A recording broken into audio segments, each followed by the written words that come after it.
When police entered the house, something felt off immediately. There were no broken windows, no signs of a break-in, just a quiet bedroom and a man lying on the floor in his pajamas. His glasses sat neatly on the nightstand. He hadn't even tried to fight back. Nearby lay a kitchen knife, a cricket bat, and the door was tied shut with a bathrobe belt. It appeared someone didn't want him to leave that room. But the strangest part? His girlfriend, Jane Andrews, was nowhere to be found. What really happened that night, and where did Jane go? Jane Andrews was born on April 1st, 1967, in Cleethorpes, England. Financial hardship forced her family to relocate to nearby Grimsby. The move was not by choice, but out of necessity. Her father, a joiner, struggled to find steady employment, drifting between casual jobs and never managing to support the family consistently. It was Jane's mother who held the household together, working first in social care and then as a teaching assistant. While her income was reliable, it wasn't enough. The family eventually downsized into a much smaller home that had no bathroom, only an outdoor toilet. The situation was dire, so dire that they often scoured the house for spare coins, just enough to buy a loaf of bread. Yet pride kept them silent. Their relatives never knew how bad things really were. Jane was an intelligent child, bright and curious. Teachers saw her potential. But everything shifted during her teenage years. Mental health struggles crept in.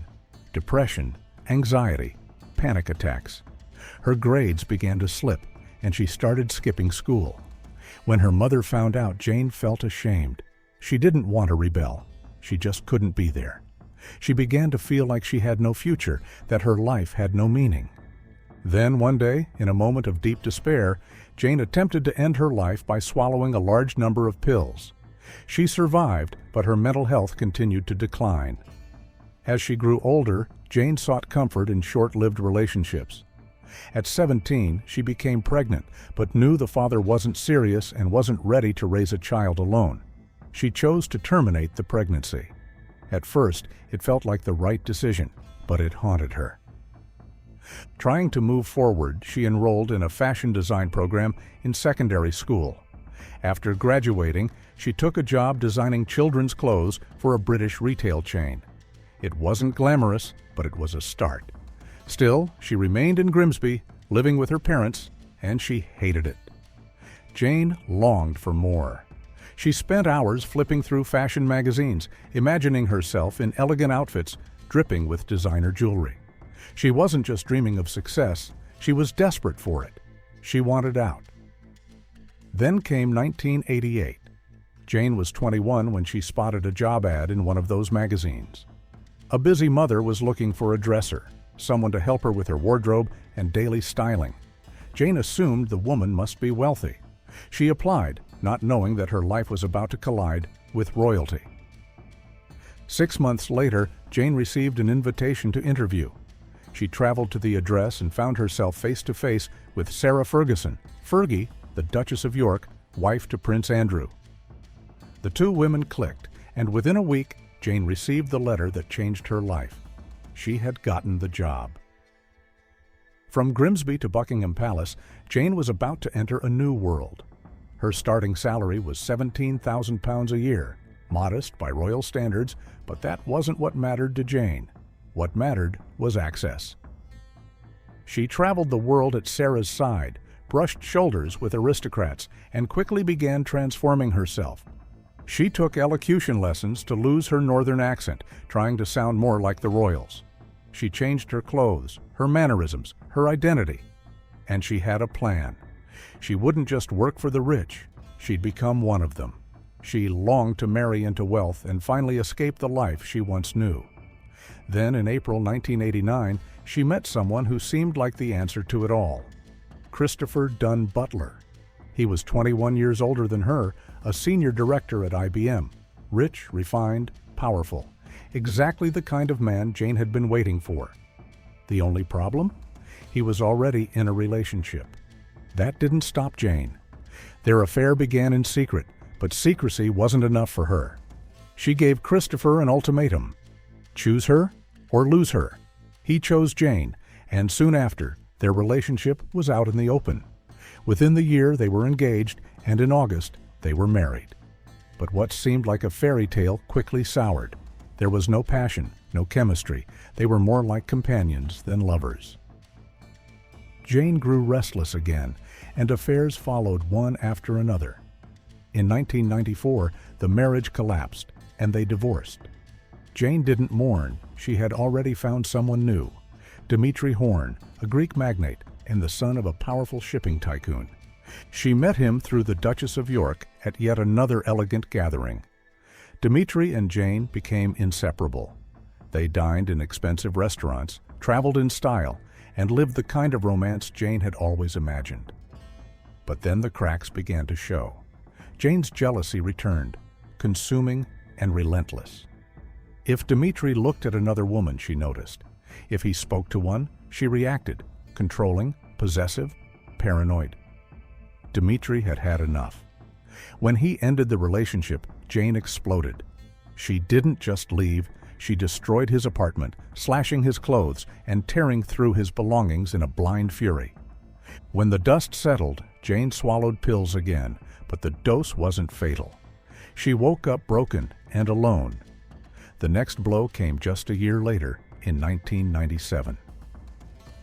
After 9 years of working alongside the Duchess of York, Jane was dismissed. The official explanation: budget cuts. Sarah, now divorced from Prince Andrew, could no longer afford the staff she once had. But whispers told another story. Allegedly, Sarah had begun seeing an Italian businessman and noticed his eyes lingered too long on Jane. Rumors swirled. The Duchess feared Jane would seduce her partner next. There was no confirmation, but Jane was out. She felt betrayed. She had poured herself into that life, rebuilt her identity from scratch, and now she was left behind.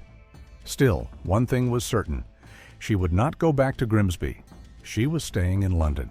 She tried a new job managing the image of a London hotel, but 2 months in, she was fired. She lacked the experience, and everyone knew it. Then came another opportunity, a high-end jewelry store in the heart of the city. Jane took the job, not for the income, but for the clientele. Rich, connected, powerful. She was hunting again.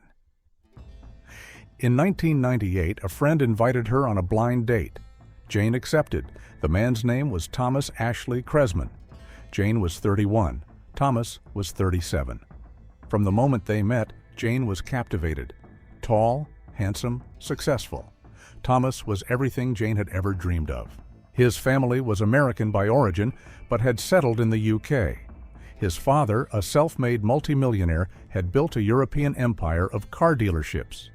Thomas had grown up in privilege, private schools, university in the States, a world away from Jane's childhood of outdoor toilets and coin hunts. Thomas had a passion for cars, especially sports cars. He loved getting his hands dirty, building and modifying engines for hours at a time. He was charming, enthusiastic, and attentive, and he fell for Jane. When Jane traveled to Greece with friends, Thomas called her every day. When she returned, he greeted her with a massive bouquet of red roses. They were inseparable. Within just 3 months, Jane moved into Thomas's house. But the same demons followed. Jane couldn't handle seeing Thomas speak to other women. She hovered, interrupted, and pulled him away, even during innocent conversations. She had to be the center of his attention. The possessiveness that had destroyed her past relationships returned. From the beginning, Jane Andrews had one goal: to become Jane Kresman. She believed Thomas was the one: wealthy, handsome, romantic, and above all, a future husband. But Thomas wasn't in any rush, and Jane was running out of patience. She began dropping hints publicly, boldly hoping pressure would push him toward a proposal. But Thomas stayed silent. Was it cold feet, or was there someone else? Jane had to know, so she checked his emails. There, she found what she feared most: messages exchanged with a woman he'd met on a flight to the United States. She didn't know how deep their connection was, but in Jane's mind, it could only mean one thing: he was cheating. That night, she confronted him. Thomas tried to explain. He had only met the woman once, and the emails meant nothing. But Jane's rage was volcanic. Furious and humiliated, she demanded answers. To calm her, Thomas offered an escape, a trip to Italy. The timing wasn't random. A motorboat show was happening soon, an event he couldn't miss. After Italy, they would head to the French Riviera to his family's vacation home. Jane agreed, secretly hoping this would be the trip. Their second anniversary was approaching. Perhaps in the romance of the Riviera, he would finally propose. But when they arrived, it wasn't just the two of them. Friends joined them. Days were filled with shows, boating, and laughter. Jane smiled, but inside, she waited and waited. No ring, no proposal. Finally, Jane couldn't take it anymore. She asked Thomas directly. His answer: there would be no engagement. Not now, not ever. In fact, he was beginning to doubt their future altogether. Jane was stunned. The world she had constructed in her mind shattered in seconds. They argued loudly, furious. She called a friend, venting in detail. She didn't whisper. She wanted people to hear. Even in the car ride to the airport with Thomas, his mother, and his nephew, she kept ranting over the phone. Everyone was uncomfortable, but Jane didn't care. On Sunday, September 17, 2000, 2 days after they returned to London, Thomas's mother, Barbara, tried calling her son. No answer. She called again and again. Still nothing. She figured he and Jane might be out, maybe lunch, maybe they needed space. But when Thomas failed to call that day or the next, Barbara's concern turned into fear. By Monday afternoon, she phoned his workplace. That's when alarm bells truly rang. Thomas hadn't shown up for work, not once, not even a message. This wasn't like him. Barbara asked one of his employees to check on him. The office was just across the street from Thomas's home, and they had a spare key. The employee knocked and rang the bell. No answer. He opened the door and called out. Silence. The downstairs was empty. Then he climbed the stairs. There, in one of the bedrooms, he saw him. Thomas Cressman was lying on the floor, motionless. He had been dead for hours, blood surrounding him. The employee rushed outside and called emergency services, but it was too late. When the police arrived, what they found painted a picture no one was prepared for. A knife missing from the kitchen had been used to stab Thomas in the chest, and nearby lay a cricket bat. Detectives believed he had been struck in the head before he was stabbed. There were no defensive wounds on his hands, no sign he fought back. He was in his pajamas, his glasses on the nightstand. Thomas Cressman had been attacked in his sleep. There was no sign of forced entry, no broken windows, no damaged locks. Whoever killed Thomas was already inside. One question now burned through every investigator's mind. Where was Jane Andrews? Her car was missing, her phone silent. Was she another victim or the killer? Police issued a bulletin asking the public for information on Jane's vehicle. Her friends, even Sarah Ferguson, tried to contact her. Still nothing. Then came movement. Her car had been spotted on a highway west of London. Surveillance at a gas station confirmed Jane had been driving alone. Inside Thomas's home, the evidence grew more damning. Handwritten notes were found. One read, "Thomas is horrible to me. He treats me badly." Another said, "What have I done?" Even more chilling, Jane's blood-stained clothes were found in the hallway, a bathrobe. The belt from it had been tied from the bedroom doorknob to the stair railing. If Thomas had survived the initial attack, he would have been trapped, unable to escape. And someone had taken a shower. Traces of Thomas's blood were found in the drain. This wasn't a moment of passion, it was calculated. And now Jane Andrews was missing. Investigators feared she was trying to flee the country. Her passport was gone, her credit cards too. Then her phone lit up. She began texting friends, asking what had happened to Thomas, as if she had no idea. Her tone was casual, detached, but police weren't fooled. They were now tracking her location through her messages. She wasn't abroad, she was still in England, heading to Cornwall. Throughout the day, she messaged several people, but one friend, Lucinda, stayed in constant contact. That evening, Jane sent a chilling message. She had taken a large quantity of pills. A search began immediately. Helicopters scanned the highways and countryside. 4 days later, they found her car parked silently. Jane was inside, barely conscious, slumped in the back seat. She was rushed to the hospital, her stomach pumped, and once again, she survived. When she regained consciousness, Jane denied everything. She claimed to know nothing about Thomas's death. She hadn't killed him. Her story changed. At first, she said someone must have broken in, but detectives already knew there was no break-in. Eventually, she confessed, but not to murder, to self-defense. Jane told investigators the relationship had been violent, that Thomas had hit her, and that she feared him so much she'd hidden a knife under their bed for protection. She said she never told anyone about the abuse because she was ashamed.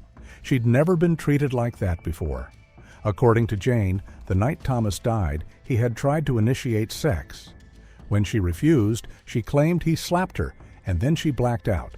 She insisted she had no memory of stabbing him, convinced that when she left the house, Thomas was still alive. But what really happened? After returning from the French Riviera, the tension between Jane and Thomas boiled over on that first day back, and again the next morning. The house filled with shouting. Jane was relentless, screaming, smashing things inside Thomas's home. The man who once brought her roses now feared what she might do next. Shortly before noon on Saturday, Thomas picked up the phone and called the police. He told the operator there had been a violent argument, that things could end badly for either of them. But no officers were sent. There had been no physical crime, just a heated dispute. The operator told them to calm down, but by the time calm arrived, Thomas was dead. By the end of April 2001, Jane Andrews stood trial at the Old Bailey. She admitted to killing Thomas Cressman, but claimed it was self-defense. She painted him as abusive, controlling, and physically violent. But those who knew Thomas didn't recognize the man she described. The jury deliberated for nearly 12 hours, and then the verdict: guilty. Jane Andrews was sentenced to life in prison for the murder of her partner. The court ordered she serve a minimum of 12 years before becoming eligible for parole. She filed an appeal. It was denied. 9 years passed. In 2010, Jane was moved to an open prison, a facility where inmates can leave during the day and return at night. But one day, she didn't return. She disappeared for 2 days. No one knew where she was.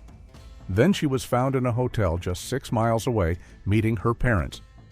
There were no consequences for the escape, but it cast a long shadow over her parole hearing.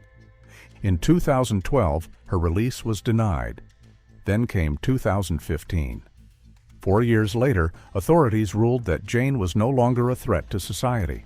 She was granted parole and walked free after 14 years behind bars. But freedom didn't last long.